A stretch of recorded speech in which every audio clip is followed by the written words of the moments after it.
welcome to another episode of Birds of the Roundtable. Today we are going to be breaking down some of the top training camp storylines and telling you whether you should be buying or selling the stock on some of the key players.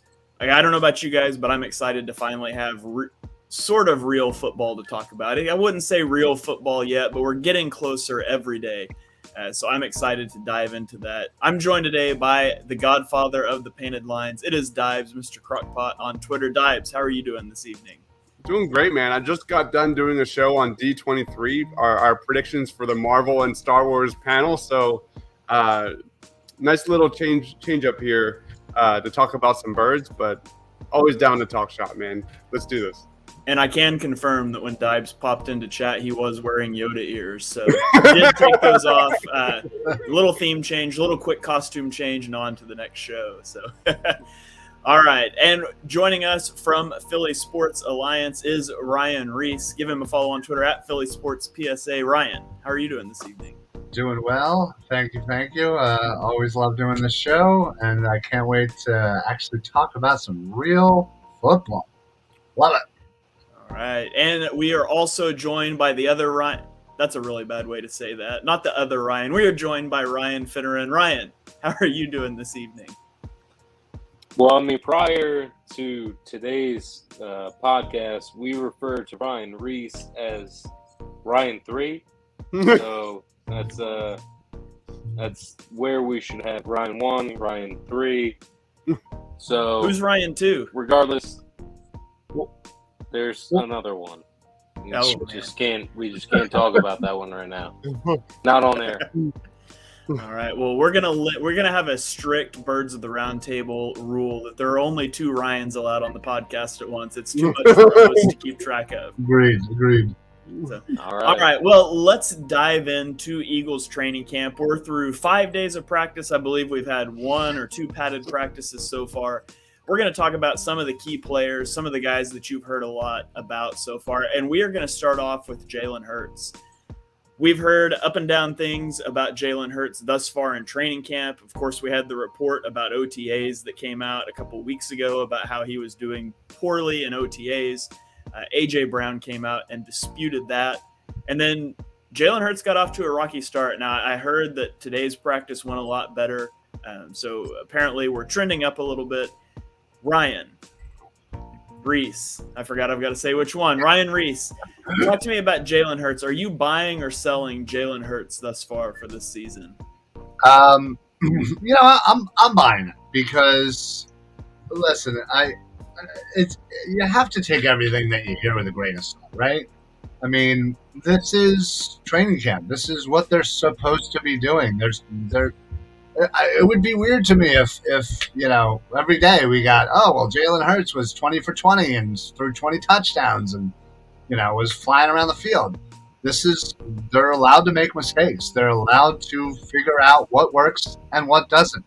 Maybe specific plays, maybe specific schemes, whatever it is. You got to try all these things out. You got to see what works with the rest of the personnel. And quite honestly, I'm fine with where Jalen Hurts is. He's had good days, he's had bad days, and that's fine. I'm buying it because I think he's just going to continue to improve throughout this offseason, and when games are finally here, he'll show exactly what kind of quarterback he is for this year. All right, let's get your thoughts, Ryan Finneran. What do you think about Jalen Hurts so far from training camp? You know what? I'm actually a little bit impressed. I've been a Jalen Hurts downer, I guess you would say. Somebody who just needed to see more and more and more. So from what I've been seeing so far, I've been pretty confident. Apparently he's got his long ball down. That was one of the big issues going into this year. Just talking about his accuracy, his deep ball ability. And right now it looks like he's made a couple good throws that would be, in comparison to an NFL game, still a good throw. And I honestly think that he can make the leap but we have to see a lot more, and we have to, honestly, just wait until the preseason and regular season come. So, but I would say right now I'm excited, ecstatic. All right, so we've got 2 buys. Dibes, are you going to keep that train going here? How do you feel about Jalen Hurts so far? You're muted though. I've got dogs barking like crazy right now. Sorry, guys. I'm buying. For me, again, just like Ryan said, Jalen Hurts has a long way to go to show that he's that franchise quarterback, that guy that's going to, hit tight spots, hit receivers in stride when you're going up a playoff level defense. But for me, all this stuff about bad days at training camp mean absolutely nothing. You look at Jalen Hurts. This isn't Tom Brady. He's not a top 15 quarterback. He's right in that area, like 15, 16 guy. It's completely normal for offenses to be well behind of defenses at this point in training camp. And you look at, Jalen Hurts, like this is a guy who's at his best when he's moving out of the pocket. He's at his best when he's making guys miss, avoiding contact, making plays with his legs. That's not easy to do when you're, in Eagles training camp. So that's all minimalized here, and I'm not concerned one bit. I think it's just noise. For me, I am buying. All right. I don't care about training camp.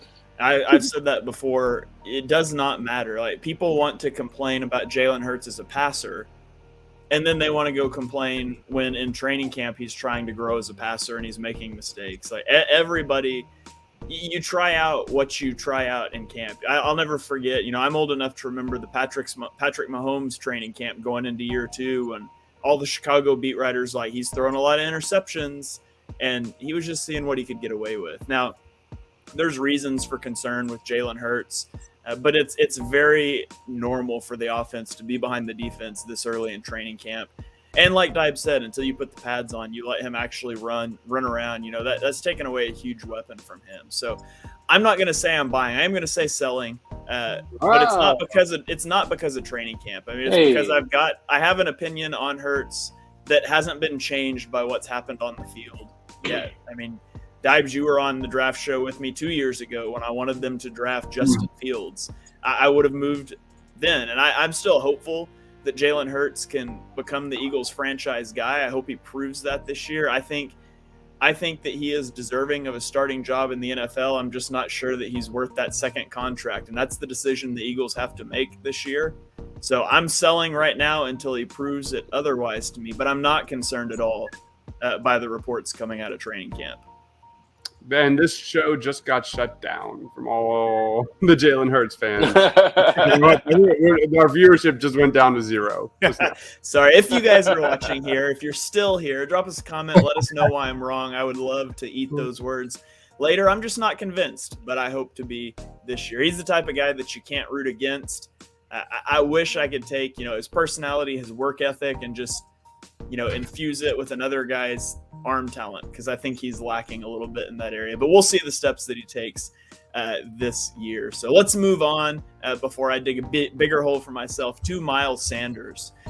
Miles Sanders been a little chippy with the media after he was running second team one day, that's a whole dumb story anyways. The Eagles have always been running back by committee. They're going to rotate guys through and get different looks. Nothing to be alarmed about, but Miles Sanders has called it out. He's talked about it. Apparently, he's looked really good in training camp so far. Dibes, are you buying or selling the Miles Sanders training camp hype? Selling so hard. I don't think they've said he looks explosive on the ground, but nobody ever questions Miles Sanders on the ground. He's always, since 2019, his yards per attempt is like among the best in the league.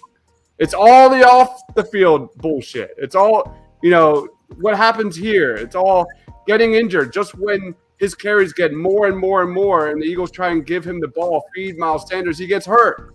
It's things like running out of bounds. It's things like shooting your mouth off on social media. This guy is not going to be with the Eagles after this season. They're going to move on.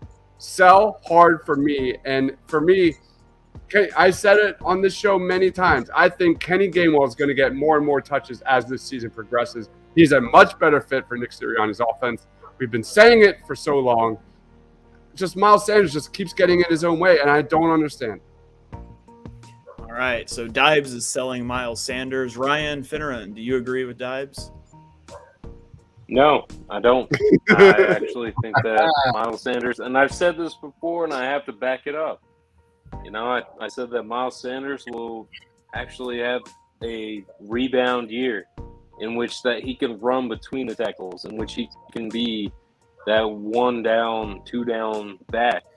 And then, yeah, of course, you're going to see a lot of different running backs for the Eagles. But honestly, who's the number one? Who's the guy? And it's Miles Sanders' job to win or to lose. I think he's going to win it, and I think that he will actually have a bounce-back year this year simply because he needs to. If he wants to have a career in the NFL, he needs to. And this is the time to show it. I totally expect Miles Sanders to not be on this roster next season, and I think that's going to impact his touches as the season progresses as well. See, I kind of come down to I don't think he's going to be on this roster next year because I don't think they're going to give him a second contract. I think that gives you the perfect reason to give him 300 carries this year. Oh, my God. Just run him to the crowd. You don't have to worry about conserving tread on the tires of a guy that you're not going to re-sign. So if I'm the Eagles... If he's fumbling the ball and running out of bounds with 2 minutes left when they need to run the clock, he better not be on the field, Shane. I'm just telling you. All right. Sure. I just feel Miles Sanders, they say he looks explosive. He's always looked explosive, and I'm sure he's going to look explosive for the first 3 games of the year before he gets banged up, which has been the story of his career. Sanders is very explosive, and he gets hurt all the time. He's always banged up. You can't keep him on the field. So I think he's going to get his touches when he's healthy. But I do expect Kenny Gainwell to take some of those touches. They already trusted Gainwell some in that 2-minute drill situation last year over Sanders, both at the end of a half trying to score and at the end of a game trying to ice the game. You mentioned the Sanders running out of bounds. He did that 2 different times last year. I think it was actually in the same game he ran out of bounds inside the 2-minute warning. So I'm definitely selling Miles Sanders. I don't think he'll be on the team next year. I think he's going to have some impressive runs this year. I also expect him to miss 4 or 5 games or halves of games with injuries. That seems to be his thing. I'm telling you, week 2, week 3, when he drops a wide open bunny on the sideline on a wheel route and just alligator arms the ball, he's going to be on the bench, Shane. He's going to be directly on the bench. All right. Ryan Reese, how about you? Yeah, I'm selling. And for pretty much all the reasons you said, this has been Miles Sanders his whole career. As you said, explosive plays. Miles Sanders ran a few long runs in practice today. That's what he's known for doing. He's known for, having a good, average yard per carry because he does make those long runs out of nowhere. He's a home run hitter. That's what he does. But like you said, he gets hurt. He needs to prove that he can stay healthy. And like Finneran said, that this is his year to prove that. And it's not about his ability because we know his ability. His ability is pretty darn good. It's staying healthy. It's working on everything outside of the run game. So like you said, the passing game, that wheel route, the screens, making those catches, holding on to the football, becoming a more versatile back. These are all things that he does need to work on. And unfortunately, he's always hurt. And you never get to see if he has worked on it because he's not on the field. So he needs to prove it to me personally, yes, that he can stay healthy and that he can, complete his game into more of a full running back before I'm willing to buy on it. All right, so we've got 3 sells and a buy there. We've got a comment on YouTube from Michael Irvin. It says the guy he's talking about, Jalen Hurts, literally took a 4-win team to the playoffs, but somehow he cannot develop according to the Wentz sympathizing Philly media, shaking my head. So I want to say 2 things to that. First of all, Did he take a 4-win team, or did the best offensive line in football, playing the easiest strength of schedule in football, get there? Because the last time I checked, the Eagles by far had the highest rush rate in the NFL. They almost called more running plays than passing plays last year. Right. Second of all, like the whole Carson Wentz straw man thing is my pet peeve right now, which brings me to my pinned tweet that's been pinned for months now. I don't know who needs to hear this, but 2022 is a prove-it year for Hurts is a fact. It does not mean that I want Carson Wentz back or that I want Jalen Hurts to fail. Thank you for coming to my TED Talk. I don't understand why any criticism of Jalen Hurts, any questioning of the ability of a quarterback that the Eagles openly tried to move on from this year always leads back to Carson Wentz. The guy hasn't been on the team in 18 months. Like, it's time to move on. It has nothing to do with Carson Wentz. It has everything to do with, can you win a Super Bowl with Jalen Hurts on a second contract when he's eating up $35-40 million of your cap? Right. This is his year. They gave him the weapons. They gave him A.J. Brown. They've given him every opportunity. He has to prove this year that they can win a Super Bowl, or that they can contend for a Super Bowl once his cap number would jump into that 40 million range. And so that's what Hurts has to do. Could they win? I don't think this is likely. Could they win a Super Bowl this year with him on a rookie contract? It's a possibility, because it gives you the option to bring in Fletcher Cox on this 1-year, $14 million deal. It gives you the option to bring in a guy like A.J. Brown and make him the 10th highest paid receiver. Once a quarterback gets to his second contract, he has to be able to cover the deficiencies that his contract creates. And Hurts hasn't proven he can do that yet. That's what remains to be seen. Who was the leading rusher? Who led the? I don't need my quarterback to be the leading rusher. I can get a running back to do that. Like, how many rushing yards did Jalen Hurts have against Tampa Bay in the playoffs? Because what Tampa Bay did is what every good team is going to do to the Eagles until they prove they can win throwing the ball, and that's load the box and dare Hurts to beat him with his arm. I hope he makes that leap this year. But last year was not a glowing commendation for Jalen Hurts. Like, yes, there was some stability. Yes, they beat up a bunch of bad teams and got blown out in Wild Card Weekend. But that's not the goal. Like, the goal is to go compete. And so that's what Hurts has to prove this year. Okay, in rant. Well said. In rant. Let's move on here to Quez Watkins. So there's been a lot of hype, I feel like, about Quez Watkins, a guy who, honestly, he should have had more yards and touchdowns last year. There were several just near misses on big plays. There was the 95-yard pass that he got run, he got tripped up right at the goal line. So he was so close to having so many more yards and touchdowns. I think he had a couple brought back from penalties, a couple overthrows. There were a lot that just missed by this much. Now, he did get injured today, but I don't think it was a serious injury. It was just a little thing. It was Ryan Reese, you're shaking your head. What was the word on that? It was just an illness. Okay. It didn't seem like it was COVID related, so maybe just a stomach bug or something. Yeah, they haven't come out and said anything official, but it's listed as illness. Okay. So it wasn't like a physical injury, thank God. Okay, perfect. I've been traveling with the kids all day, and I just got back prior to the podcast, so I am not the most up on what happened in practice today, just what I've seen on Twitter. But yeah. So Quez Watkins should be the unquestioned wide receiver 3 this year.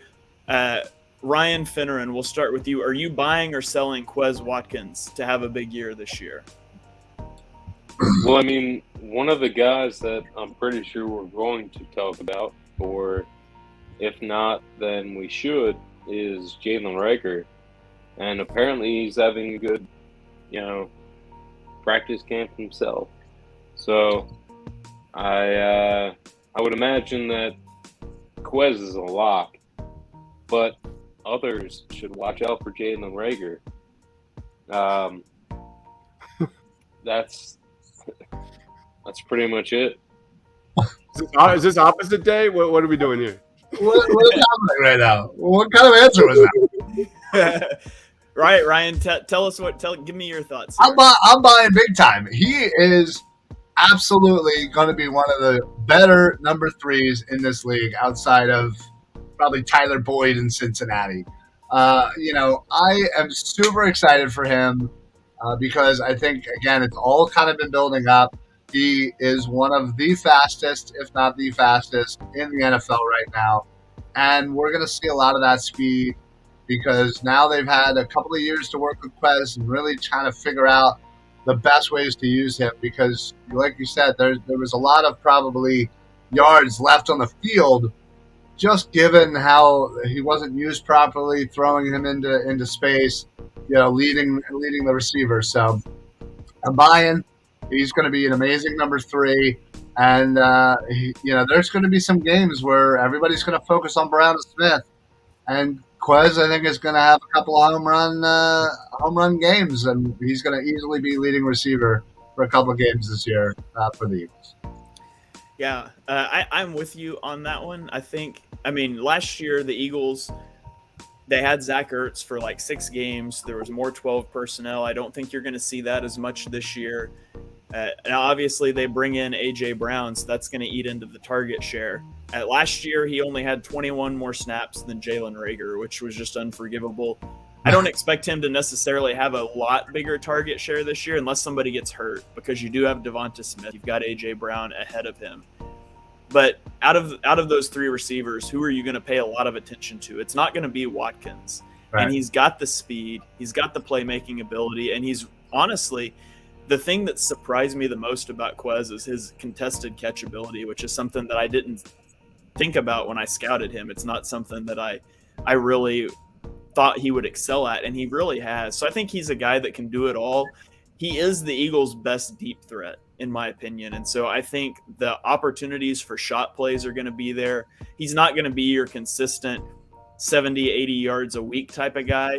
He's going to be somebody that might have 25 yards one week, and then he catches a bomb and he's got 120 and a touchdown next week. So I think he's going to bring a big piece to this offense. I'm not saying he's going to have like 1,000-yard season, or he may not even have more yards than he did last year, but I do think he's going to be a huge piece of this offense this season. So I'm buying Quez Watkins. Dibes, what about you? Did Ryan F. buy or sell on Quez? Did I miss that? I don't know. I don't know what his answer was. All right. He's having some technical difficulties right now, so we'll wait till he comes back, I guess. So Michael chimes in on YouTube with a take I can definitely agree with and get behind. He says Quez is a beast. I think he's absolutely right. Dibes, what say you? I'm buying all the stock on Quez. I fully agree with Ryan. We're just scratching the surface on what Quez can be in this offense.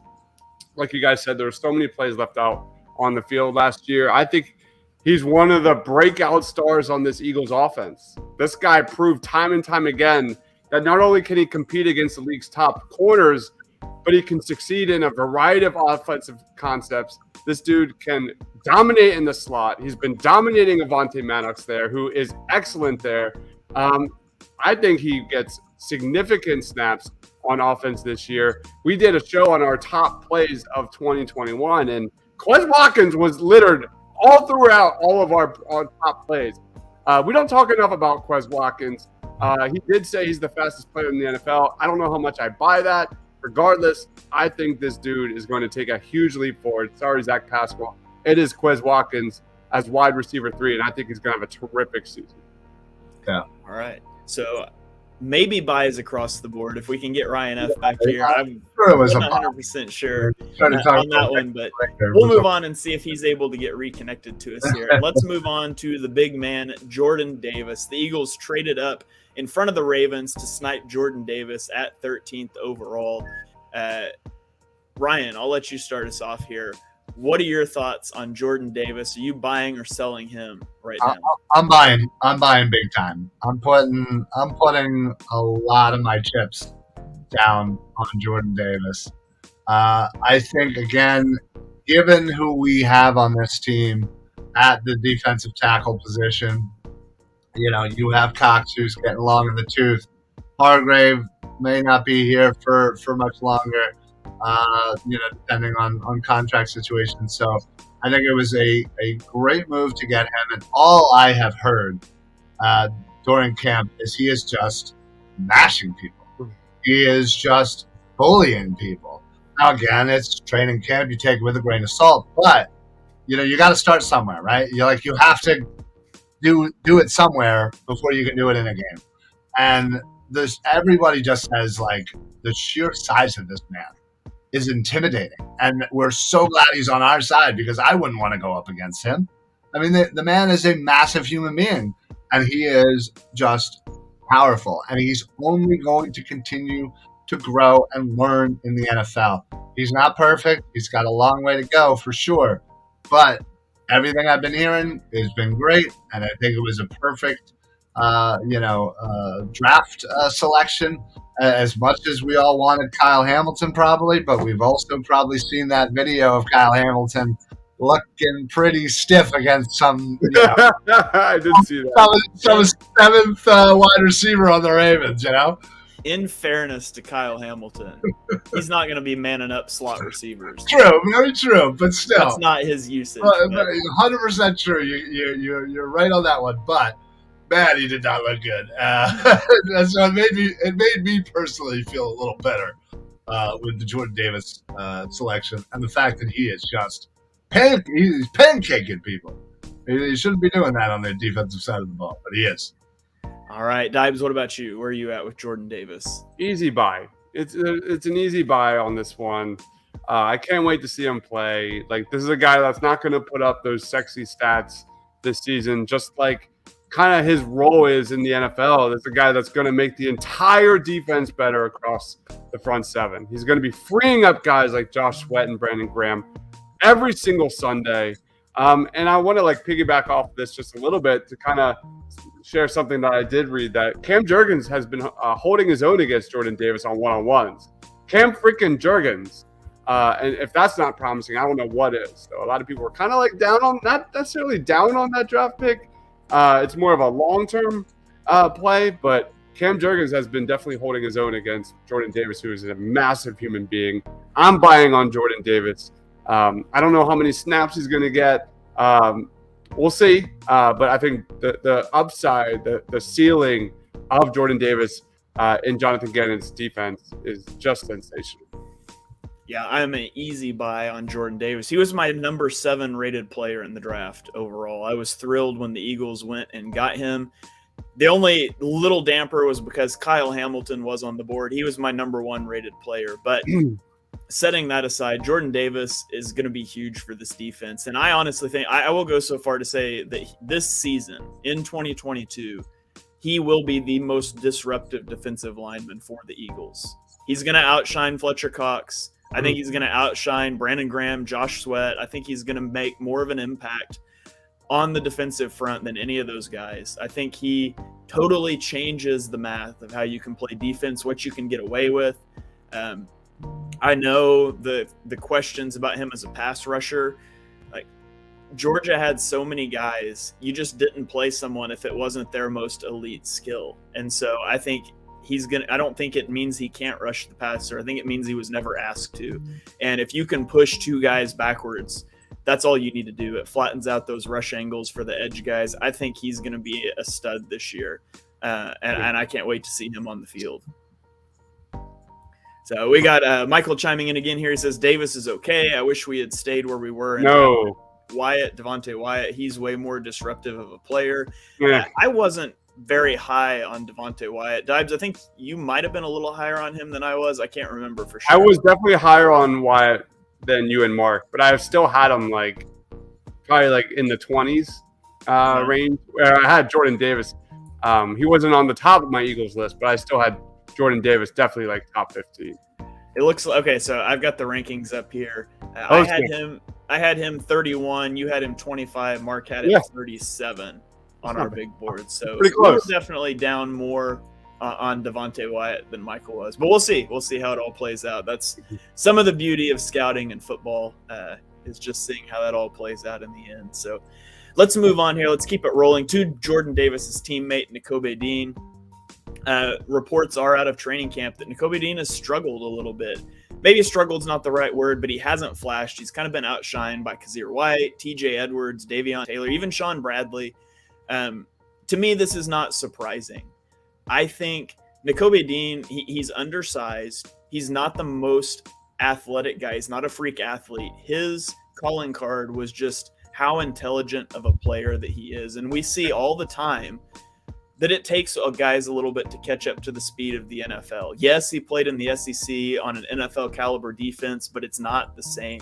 And so I don't think it should surprise anybody that Nakobe Dean has not come in and flashed yet. He's a great addition to the team. It might take him a little bit, but his instincts on the field are going to catch up. And at that point, I think he's going to be one of or the best linebacker that the Eagles have. But he does it with his instincts. He does it with his football IQ, not some elite athleticism. And so until that catches up, he's going to be outshined by a guy like Davion Taylor that's really fast, that has no football IQ, especially in unpadded practices. So I'm still buying Nakobe Dean. Maybe I'm not buying him to be a week 1 starter anymore. It might take him a little bit of time. Maybe he's not going to be your green dot at the start of the year like I projected earlier. But I'm still very high on Dean as a player. How about you, Dibes? 100% buying. Come on, guys. Nakobe Dean is a smart dude. He just needs to, let the NFL game, the speed of the game come to him. It's going to happen. It's just going to take a little time. The dude had a 3.55 GPA in college. He was an engineer. I have zero concerns about him picking up the playbook and allowing his natural athleticism kind of take over and instincts to take over from there. For me, I am buying. All right, Ryan, how about you? Oh, you're muted. Oh, sorry. Not sure what happened there, but all right. Yeah, easy buy for me as well. Yeah, I think a lot of people were predicting the old, day 1 starter for him. I kind of always thought that it would take him a little bit. And, we could maybe see by like week 4 or 5 him fully embracing this role. That does not mean that I have wavered in my love for Nakobe Dean, because I have heard really good things of just his intellect and his just natural awareness that supersedes, so much, so many other things that a linebacker can bring to the table. So it'll come with time, but I am 100% on board. Nakobe Dean for president. I love the dude. I'm already handing out flyers for his campaign. Let's go. All right, so buys across the board there for Nakobe Dean. Let's stay at the linebacker position here. Let's talk about Kazir White, the signing from the Chargers. I saw that he said that the Eagles, what Jonathan Gannon's doing with the defense is very similar to what Brandon Staley was doing with the Chargers defense. So maybe some similarities in scheme there, in terminology, will hopefully help him be up to speed faster. Dives, are you buying or selling Kazir White? I'm going to buy this one too, man. It's the depth at linebacker on this team is the best I've seen it in so many years. So many years. Like when I think of Kazir White, I think of thriving in coverage.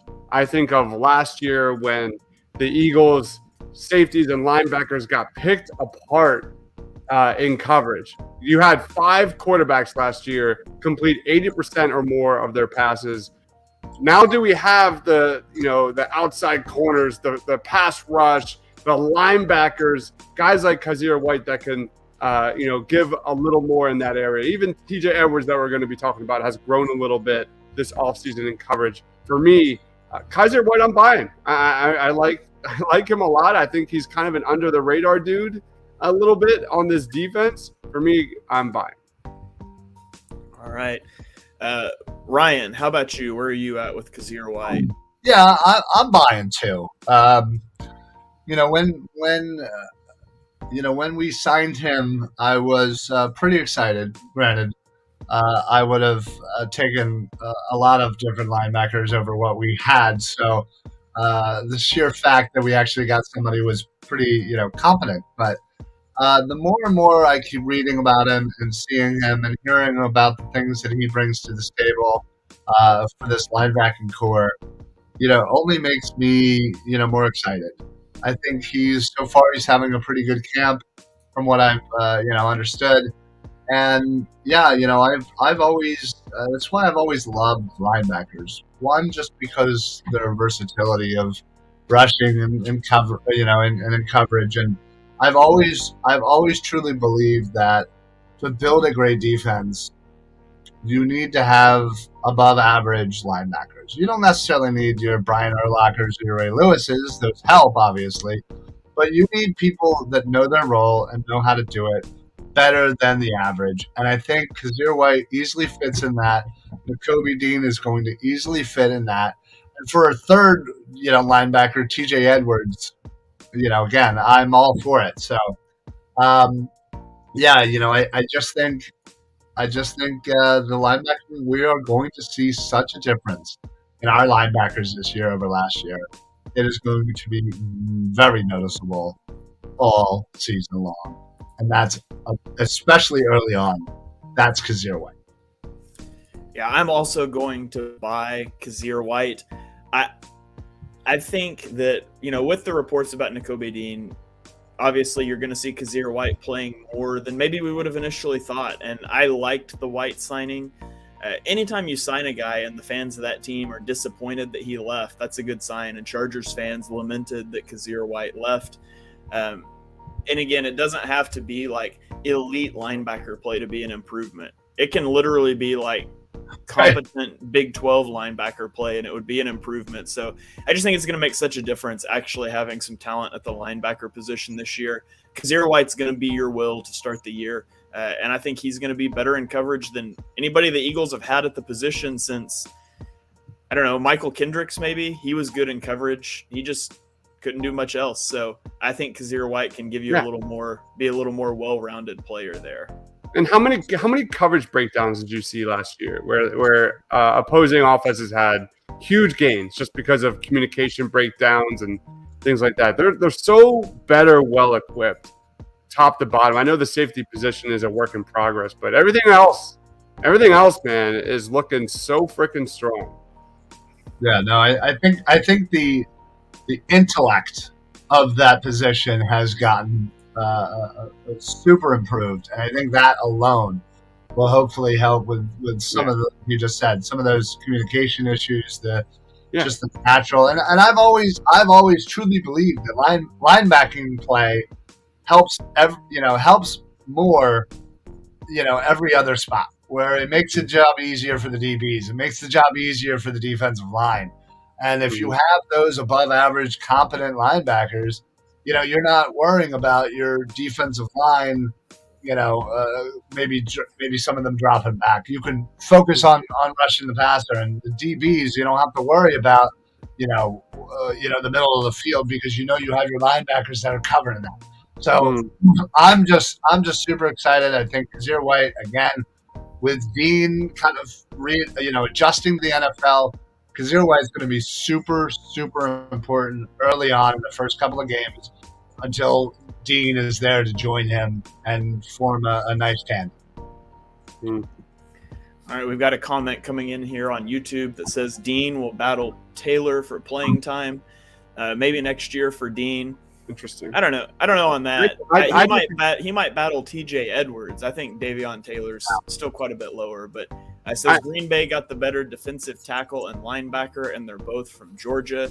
I mean, Green Bay did spend a first-round pick on a linebacker as opposed to a third, but I disagree with both of those assessments. I couldn't disagree more with both statements.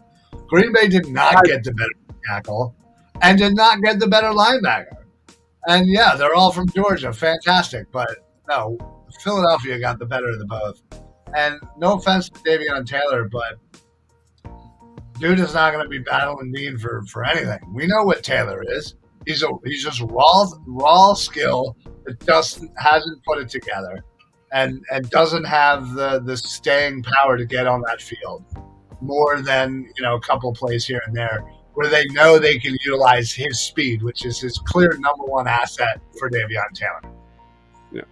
Yeah, and I think once you put the pads on Nakobe Dean, I think once he gets in game mode, I think we're going to see a completely different player too. I think there's something to that. I just think, once he is reacting rather than thinking come like preseason game number 2, number 3 or something, I think it's going to be great. It's going to be great.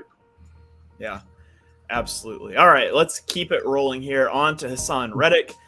signed as a linebacker / edge. It's a little cagey about what we're doing with him there. By the way, I was buying on Kazir White. Got it. Okay. I'll kick us off here on Hassan Reddick, and I'm selling Hassan Reddick. And not because I doubt Hassan Reddick as a player. I am scared to death that Jonathan Gannon is going to screw this up. They've been having Hassan Reddick drop into coverage. You had Hassan Reddick after practice talking about how he's probably going to drop into coverage more this year. And, him doing that earlier in his career is going to help him out. Let me tell you something about Hassan Reddick early in his career when he was dropping into coverage. He was a bad football player. There is a reason that he rushed on like 92% of his snaps last year for Carolina. So I hope that this is one of those training camp smoke screens. And I think it probably is. But I'm not sure because I saw Jonathan Gannon do some questionable things last year. It's okay to drop him every once in a while. You want to mix things up a little bit. But if Hassan Reddick's not rushing 75 to 80% of the time, it is a gross misuse of him, and he will not be effective in the way the Eagles want him to be. So I'm selling. Ryan, how about you? Yeah, I think I got to buy on this one again. I feel like that's all I'm doing is buying. I'm going to run out of money soon. But, yeah, listen, I obviously we follow each other on Twitter, and I saw your concerned tweet regarding Gannon. And listen, I know there's a lot of people out there that I feel like there's not a lot of people in the middle with Gannon. It's either you absolutely hate him and feel like he's going to fail at every spot, or you're super excited about Gannon having the weapons and finally being able to do his schemes and whatnot. So there's really no middle ground, at least according to Twitter. But I heard what he said about the coverage thing, and yeah, that has me a little concerned. I just don't necessarily buy it because you really brought him in to rush the passer. Because as we know, the Eagles are fantastic at getting right up to the quarterback and maybe not being able to take them down in time. And I think Reddick coming in with the addition of Jordan Davis and everything that we've done on this defense, I think it is prime for Hassan Reddick to be able to just rush,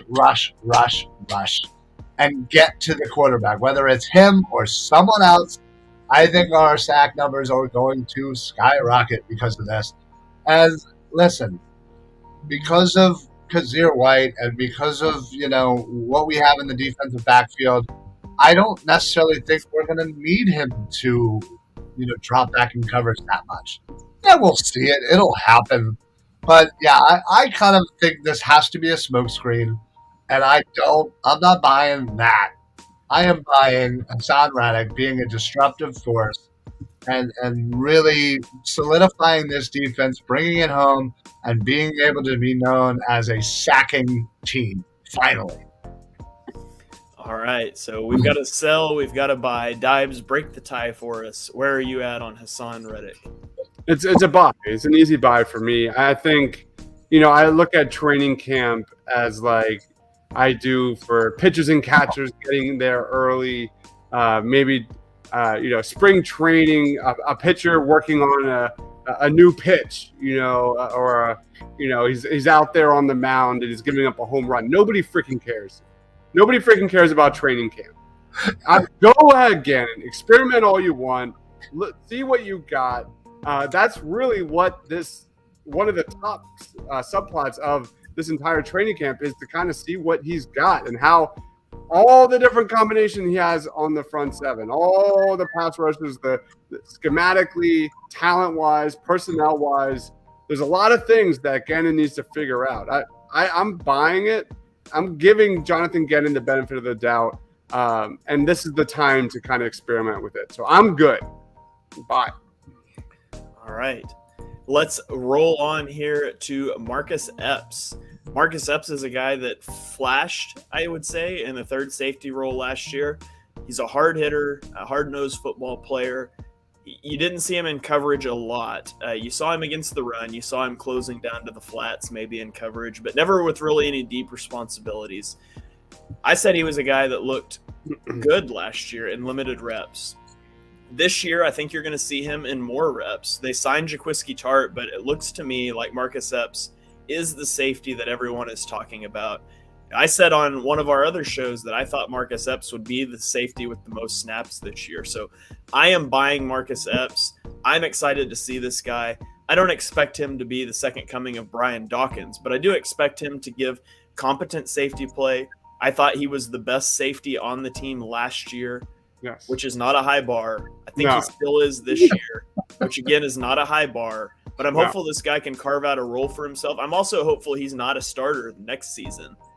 Because we've massively upgraded the safety position like we did this year with linebacker. I'm not counting on it, but I'm buying Marcus Epps. I think he's going to make some exciting plays this year. Dibes, how about you? This one's really hard for me. I understand he's having a very solid camp. We have Michael Irvin, and Epps is good. He's going to have a good season. He's fine. Marcus Epps is fine. Like, I'm not excited about Marcus Epps. I'm going to go lean towards the slight sell here. I'm not so sure more Marcus Epps is the best thing for this Eagles defense. It's what they've got. It is what it is. I'm not high either on Jaquiski Tart or Kayvon Wallace. The other name that I'm really interested in is that Andre Chachere dude who's kind of making some noise there playing with the first team.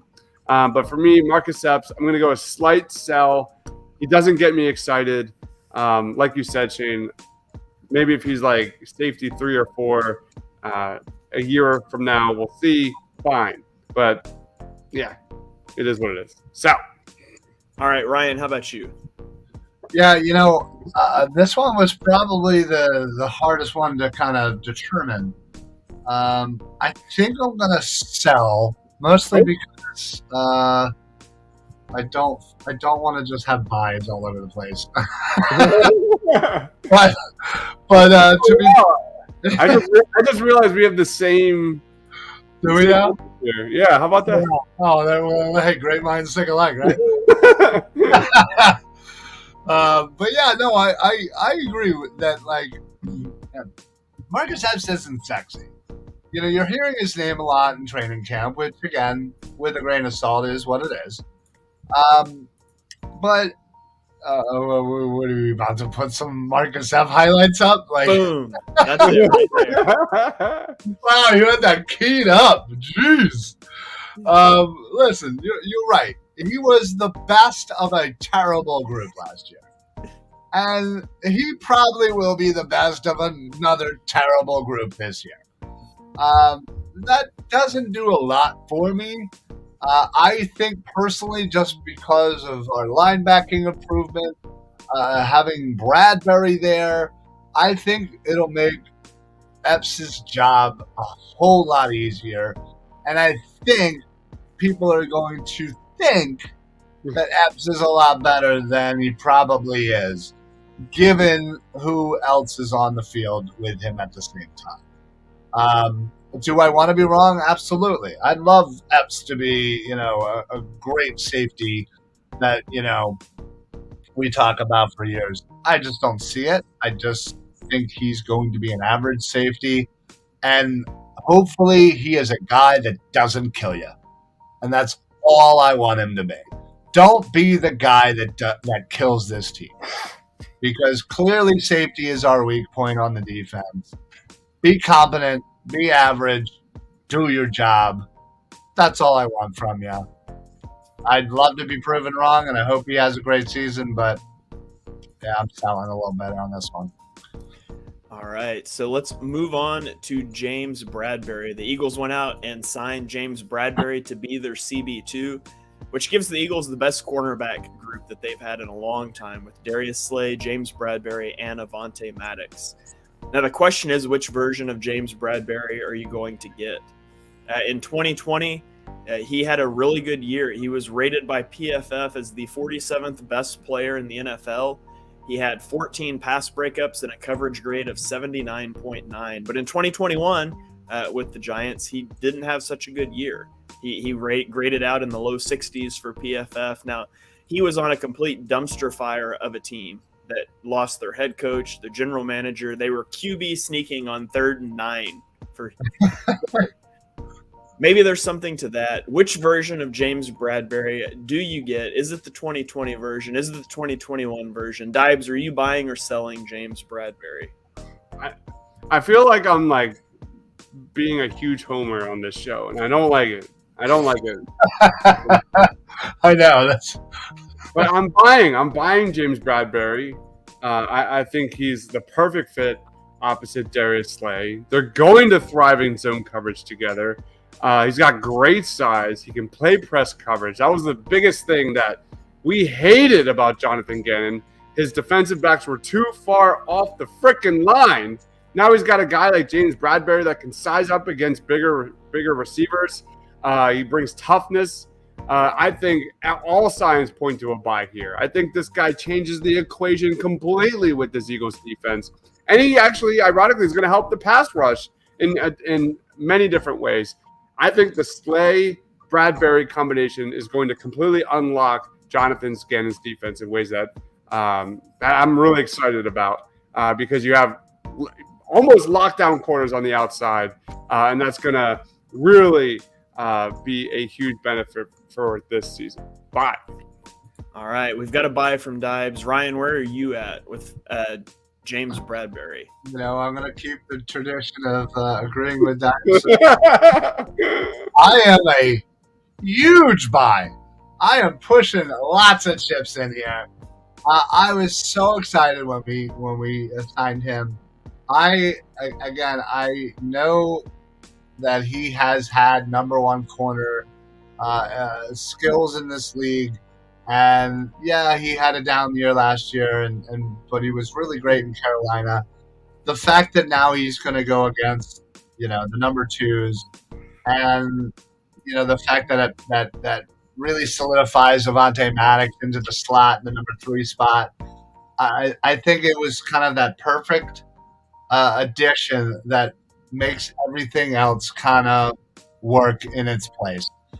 So I think for that fact alone, I'm in love with it. All I've been hearing is Bradberry pass breakup in training camp. Like that's just what he does. He just breaks up passes.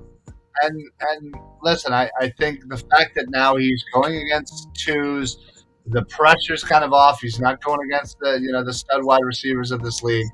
I think it only bodes well for us. I'm a huge buy here. I cannot wait to see what Slay, Bradberry, and Maddox do with the cornerback position. Yeah, I'm a buy on Bradberry as well. I think the team he played for played some role in last season. I also think he was the corner one last year, and he's just not going to be asked to be a corner one this year. Yeah. I think he can bring you corner one abilities, but he's going to be their corner two. He's on a 1-year deal, so he's going to try to prove himself and then go get cashed in free agency. I think he could have a really good year opposite Darius Slay, and it's legitimately exciting for the first time about an Eagles cornerback group. Now, if there were safeties behind him, we could be really excited, but we won't go down that road. We'll just be excited. We'll be thankful for what we have. Just kids. Sorry. So let's roll on here to our final guy. That is TJ Edwards. We've heard that TJ Edwards has flashed in camp. He had 130 tackles last year for the Eagles, second only to Alex Singleton. He actually ranked 15th in the NFL last year in tackles. He is a tackle machine. He is very good against the run, struggles a little bit in pass coverage. Very good grade by PFF last year, 76.2. So not bad at all. Where are you at with TJ Edwards with the additions of Hassan Reddick, Kazir White, Nakobe Dean? You've got Davion Taylor. What do you expect from TJ Edwards this season? Are you going to buy or sell? Ryan and Dibes, do you guys want to just give your answers together? I'm sure you're going to agree. Please go. Yeah, I'm buying. I like just look at the stats. Like, since this guy gets more and more playing time, the Eagles win. I mean, I know there's a lot of other different variables in play, for that. But the defense has gotten better and better the more and more TJ Edwards has played. I like hearing that his coverage skills has taken the next step in his development. We all know this is a guy who thrives against the run.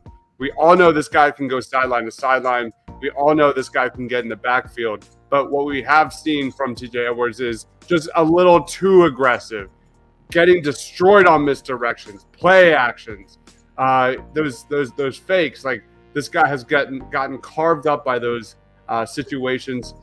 And I'm a little concerned about him athletically, but I think I'm going to buy this because he deserves it. Like, I thought he was a big reason why the Eagles went on that run last year in the second half of the season. So for me, I'm going to buy. I'm a little bit like, this is a close one. I'm like a little bit over the 50, probably like 60-40 on a buy. Mark me down as a buy. All right, Ryan, are you buying or are you just going to disagree because it's the last one? Honestly, I literally, as he was talking, I was debating whether or not just to say sell, just to screw it. Listen, I have to buy here because you were essentially taking what was one of your best linebackers last year, and you're kind of essentially making him the third or fourth, depending on what you consider Reddick, your third or fourth best linebacker. Like, anytime that you can do that as a squad, that's huge. That's great. And now, he can just kind of come in when he comes in and just fly around and do what he does best. And that's, again, like you said, against the run. He was great. So the fact of the matter is you're taking somebody that was heavily relied upon to be the guy in the linebacking core. We all knew what we had with Singletons, but Edwards, again, has just been making small incremental ability, his ability to improve over these last couple of years, every year. And the fact of the matter is he's now kind of a little buried on the depth chart, but he'll still get some decent playing time.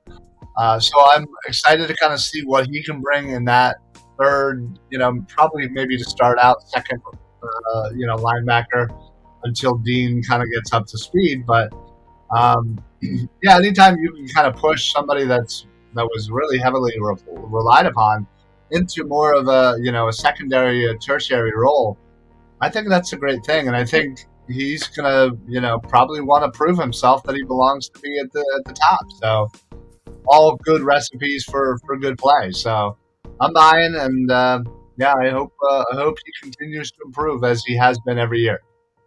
Yeah, as Michael said in the chat here, this is a great addition by Howie to get TJ Edwards as a UDFA in 2019, and he's played in 44 games. He's started 30 of them. He's got 230 tackles over the last 3 seasons. That's impressive for an undrafted free agent. So it was a great pickup by Howie, who sometimes his undrafted free agent classes are better than his first round picks. But I am selling TJ Edwards, that said, because of the infusion of talent at the linebacker position. Not because I think he's a bad player. I just think this guy's not going to be in the top 15 in tackles this year because he's not going to command the same playing time. And so it's not an indictment of him as a player. I think he's the same player that he was last year, but I think he's going to see some of those snaps eaten into by Kazir White, by Nakobe Dean as he gets up to speed. And so we may be kind of some semantics here and using a little different terminology. I think we all agree that TJ Edwards is a good player. He's a good role player for the Eagles. I just don't expect him to be that every down Mike linebacker this year, like some people might. I think he's going to be in more of a rotation, more of a rundown, more of a kind of a role player type of guy. And so I'm going to sell him, but I'm still glad he's on the Eagles. You're never reaching 1,000 followers again on Twitter, Shane. Just I sell on the 1K followers. Sell on my Twitter account. Be happy you got there for a moment. If you want a homer, don't follow me. If you want somebody that's going to tell you what's really happening, I'm your guy.